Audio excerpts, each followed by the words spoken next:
ಅವರ ಮದುವೆ ಕಾಲಕ್ಕೆ ಕೊಟ್ಟಂತ ಇತ್ಯಾದಿ ಇತ್ಯಾದಿ ಇವುಗಳನ್ನೆಲ್ಲ ಗಣನೆಗೆ ತೆಗೆದುಕೊಳ್ಳೇ ಇಲ್ವಲ್ಲ.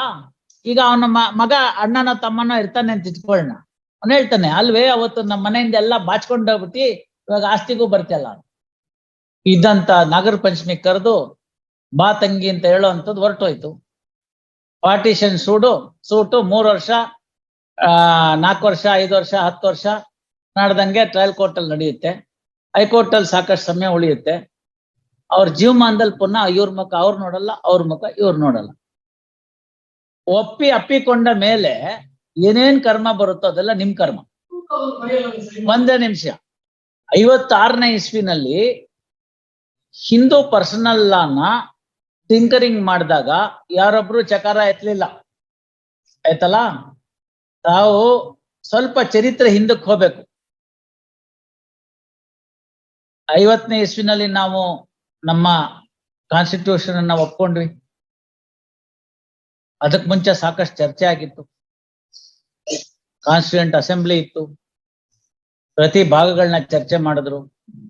ದೇಶದ ಉದ್ದಗಲದ ಮುತ್ಸದ್ದಿಗಳನ್ನ ಕರೆಸಿ ಅದ್ರ ಬಗ್ಗೆ ತೀರ್ಮಾನ ಆಯ್ತು. ಸೊ ಭಾರತದ ಸಂವಿಧಾನ ರಚನೆ ಆಯ್ತು. ಅವ್ರು ಅದನ್ನ ಕೊಟ್ರು ನವೆಂಬರ್ನಲ್ಲಿ. ನಂತರ ನಾವು ಅದನ್ನ ಒಪ್ಕೊಂಡ್ವಿ, ಸರಿಪಡಿಸ್ಕೊಂಡ್ವಿ, ಆಯ್ತಲ್ಲ. ಒಪ್ಕೊಂಡಾಯ್ತು. ಅಪ್ಪಿಕೊಂಡ ಮೇಲೆ ಏನೇನ್ ಕರ್ಮ ಬರುತ್ತೋ ಅದೆಲ್ಲ ನಿಮ್ ಕರ್ಮ. ಒಂದೇ ನಿಮಿಷ ಅಲ್ಲಿಗೆ ನಿಲ್ಲಲ್ಲ. 56ನೇ ಇಸ್ವಿನಲ್ಲಿ ಯಾಕದನ್ನ ಕೈ ಹಾಕಿದ್ರು ಅನ್ನೋದಕ್ಕೆ ನಮ್ಗೆಲ್ಲೂ ಸಿಗ್ತಾ ಇಲ್ಲ. ಆಬ್ಜೆಕ್ಟ್ ಅಲ್ಲೂ ಸಿಗ್ತಾ ಇಲ್ಲ, ಎಲ್ಲೂ ಸಿಗ್ತಾ ಇಲ್ಲ. ಯಾಕೆ ಅಂತ, ಕ್ರಿಶ್ಚಿಯನ್ಗೆ ಅಪ್ಲೈ ಆಗ್ತಕ್ಕಂತ ಕಾನೂನನ್ನ ಮುಟ್ಲಿಲ್ಲ, ಮುಸಲ್ಮಾನರ ಕಾನೂನನ್ನ ಮುಟ್ಲಿಲ್ಲ. ಹಿಂದೂ ಲಾ ಏನಿತ್ತು, ಓಲ್ಡ್ ಹಿಂದೂ ಲಾ, ಅದಕ್ಕೊಂದಕ್ಕೆ ಮಾತ್ರ ಕತ್ತರಿ ಹಾಕಲ್ಪಡ್ತು. ಇದ್ದಂತ ಓಲ್ಡ್ ಹಿಂದೂ ಲಾನ 4 ಭಾಗಗಳಾಗಿ ವಿಂಗಡಿಸಲಾಯಿತು.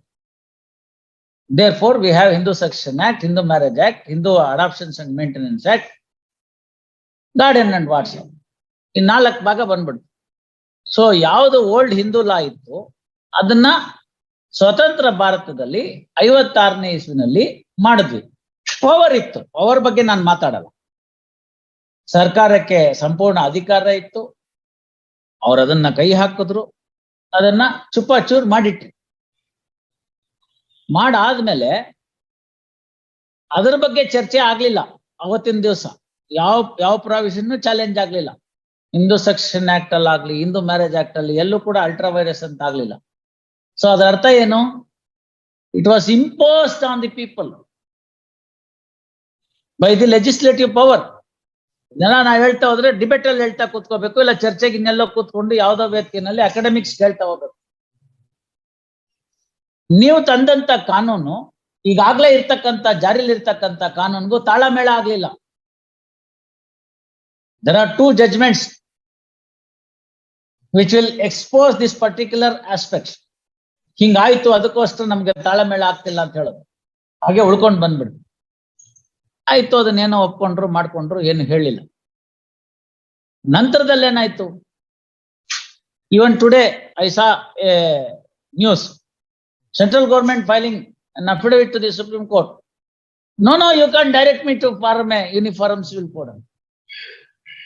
Whenever it is advantageous, the same central government says, yes, uniform civil code is the only answer for this. Today, when the Supreme Court says, why don't you? No, you can't direct me. It's for me. ಮತ್ತೆ so ಅದರಿಂದ ಏನಾಗಿತ್ತು, ಯಾವಾಗ ನೀವು ಕಾನೂನನ್ನ ನಿಮ್ಮ political agenda ಮಾಡ್ಕೊಂಡ್ರಿ, ಅವತ್ತಿನ ದಿವಸ ಇಂಥ ಡಿಸಾಸ್ಟ್ರಸ್ ರಿಸಲ್ಟ್ ಬರಕ್ ಶುರು ಆಯ್ತು. ಹಾಗಾದ್ರೆ ನೀವು ಕೇಳ್ಬೋದು 89 ಅಂತ. 89 ಏನು ಹೊಸದಲ್ಲ. ಅಟ್ಲೀಸ್ಟ್ ಕರ್ನಾಟಕಕ್ಕೆ ಮೈಸೂರು ಮಹಾರಾಜರು Hindu women's right to property act 1933 ಆಗ್ಲೇ ಇಟ್ಟಿದ್ರು.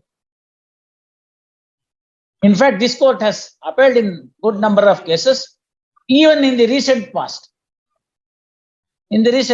ಅದರಿಂದ ಇದೇನು ಹೊಸದಲ್ಲ. ಹೆಣ್ಮಕ್ಳು ಕೊಡ್ಬೇಕಾದಂತ ಸ್ಥಾನಮಾನ, ಅವ್ರು ಕೊಡ್ಬೇಕಾದಂತ ಹಕ್ಕನ ಬಗ್ಗೆ ಹೇಳ್ತಕ್ಕಂಥ. ಈಕ್ವಲ್ ಹೌದಾ? ಅದಕ್ಕೆ ಸಂಬಂಧಪಟ್ಟಾಗೆ ಸೆಕ್ಷನ್ 6 ಅವೆಲ್ಲ ಅಮೆಂಡ್ಮೆಂಟ್ ಆಯ್ತು. ಅಷ್ಟೆಲ್ಲ ಬರ್ದಂತ ಸ್ಟ್ಯಾಚ್ಯೂಟ್ನವರು it shall effect from such and it shall come into force from such and such a day ಅನ್ಬಿಟ್ಟಿದ್ರೆ ಮುಗ್ದೋದು. ಯಾಕೆ ಬರ್ಲಿಲ್ವೋ ದೇವ್ರಿಗೆ ಗೊತ್ತು. ಅದಕ್ಕೆ 28 ಆಗಿ ಫೈನಲಿ ವಿನೀತಾ ಶರ್ಮಕ್ ಬಂದು ನಿಂತಿದ್ದೀವಿ. ನಿಂತಿದ್ದೀವಿ. ಅವರು ಈಗ ಉತ್ತಮ್ ಕೊಟ್ಟಿದ್ದಾರೆ ಅವ್ರ ಕಂಪೈಲೇಷನ್ ಅಲ್ಲಿ, ಆಯ್ತಲ್ಲ. ಏನ್ ಬೆಲೆ ಕೊಡ್ಬೇಕು ಅದು ಕೊಡೋಣ. Order of the honourable supreme court, article 141, binding president. High Court is an inferior court. Absolutely, there cannot be any dispute whatsoever on those aspects of the matter. ಮುಗಿತಲ್ಲ ಅಲ್ಲಿಗೆ. ಅಲ್ಲಿ ಬಂದಿರತಕ್ಕಂಥ ತಾಕಲಾಟಗಳಿಗೆ ಯಾವಾಗಾಯ್ತು, ಲೆಜಿಸ್ಲೇಷನ್ ಮಾಡಿದಾಗ್ಲಿ, 2005 ಅಮೆಂಡ್ಮೆಂಟ್ ಮಾಡಿದಾಗ್ಲಿ, ಅಥವಾ ನಾವು 89ರಲ್ಲಿ ತಂದ 92ರಿಂದ 94ರಿಂದ ನಾವು ಆಚರಣೆಗೆ ತಂದ್ವಲ್ಲ, ಮದ್ವೆ ಆಗದೆ ಇದ್ದವರು ಮದ್ವೆ ಆದವರು ಅಂತ, ಅದಕ್ಕೆ ಸಂಬಂಧಪಟ್ಟಂತೆ ಆಗ್ಲಿ, ಆ ಹೆಣ್ಣು ಮಗಳನ್ನ ತಂದೆ ಮನೇಲಿದ್ದಾಗ ನೋಡ್ಕೊಂಡ ರೀತಿ, ಅವರ ಮದುವೆ ಕಾಲಕ್ಕೆ ಕೊಟ್ಟಂತ ಇತ್ಯಾದಿ ಇತ್ಯಾದಿ ಇವುಗಳನ್ನೆಲ್ಲ ಗಣನೆಗೆ ತೆಗೆದುಕೊಳ್ಳೇ ಇಲ್ವಲ್ಲ.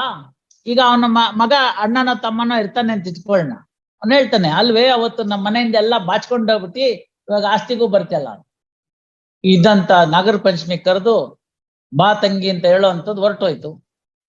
ಪಾರ್ಟಿಷನ್ ಸೂಟು 3 ವರ್ಷ, 4 ವರ್ಷ, 5 ವರ್ಷ, 10 ವರ್ಷ ನಾಡ್ದಂಗೆ ಟ್ರಯಲ್ ಕೋರ್ಟ್ ಅಲ್ಲಿ ನಡೆಯುತ್ತೆ. ಹೈಕೋರ್ಟ್ ಅಲ್ಲಿ ಸಾಕಷ್ಟು ಸಮಯ ಉಳಿಯುತ್ತೆ. ಅವ್ರ ಜೀವಮಾನದಲ್ಲಿ ಪುನಃ ಇವ್ರ ಮುಖ ಅವ್ರು ನೋಡಲ್ಲ, ಅವ್ರ ಮುಖ ಇವ್ರು ನೋಡಲ್ಲ. ಬೇಕಾದಷ್ಟು ಪ್ರಕರಣದಲ್ಲಿ ಇದನ್ನ ಹೇಳಿ ನಾವು ರಾಜಿ ಮಾಡಿಸಿದ್ವಿ. It is not as if that the court is mute spectator in all this.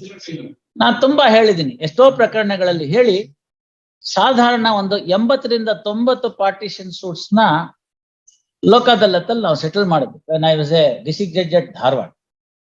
This is the card I played.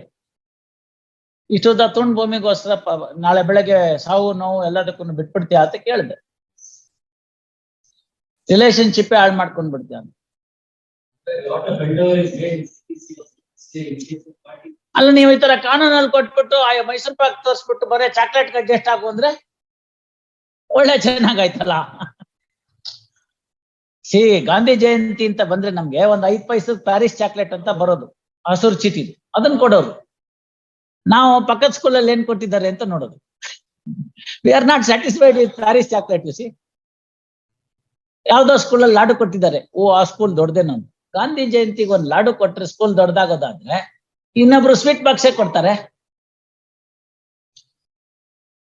ನೀವು ಅದನ್ನೆಲ್ಲ ಆಸೆ ತೋರಿಸ್ಬಿಟ್ಟು, ಸೆಕ್ಷನ್ 6 ಆಸೆ ತೋರಿಸ್ಬಿಟ್ಟು 89 ಮಾಡ್ಕೊ ಅಂದ್ರೆ ಯಾರು ಬರ್ತಾರೆ? ಅದಲ್ಲ ಅದು. ಹಾಗಾಗಿ ಪ್ರಾಕ್ಟಿಕಾಲಿಟಿ ನೋಡ್ಬೇಕಾಗತ್ತೆ. ತುಂಬಾ ಹೇಳಿದ್ರು it is opening the Pandora box ಅಂತ. Why for that matter the first decision by this court on the amended section 6 was Suglamma's case by Justice Jagannath. Then it's well we said that it is going to open the Pandora box. So ಅದ್ರ ಹತ್ತಿರ ಹಾಕ್ತಾರೆ case, ಏನ್ ಮಾಡಕ್ ಬರುತ್ತೆ? So ಅದನ್ನ ಆ ಕಡೆ ಅದು ಇನ್ನೊಂದನ್ನೇ ಭಾಗ ಆಗ್ಬಿಡುತ್ತೆ. ಕೃಷ್ಣಮೂರ್ತಿಗಳು ಹೇಳಿದಾಗ ಒಂದ್ ಪಾಯಿಂಟ್ ಇದೆ, ನೀವು ಇವೆಲ್ಲ ಡಿಸ್ಕಷನ್ ಮಾಡ್ಬೇಕಾದ್ರೆ ಮೊದಲನೇ ಪಾಯಿಂಟ್, ಮೊದಲನೇ ಗೇಟು ಜಾಯಿಂಟ್ ಫ್ಯಾಮಿಲಿ ಅಂತ ಆಯ್ತಾ, ಅದನ್ನ ಗೆಟ್ ಓವರ್ ಮಾಡಿ. ಅನ್ಫಾರ್ಚುನೇಟ್ಲಿ ಅವ್ರಿಗಿರ್ತಕ್ಕಂಥ ಕೇಸ್ನಲ್ಲಿ ಅವ್ರದೇ ಆದ ಕೆಲವು ನ್ಯೂನತೆಗಳಿದೆ, ಅದು ಅವ್ರಿಗೂ ಗೊತ್ತಿದೆ. ಆ ಭಾಗನ ಅವರು ತೇಲಿಸ್ಬಿಟ್ಟಿದ್ದಾರೆ as a good counsel, wise council.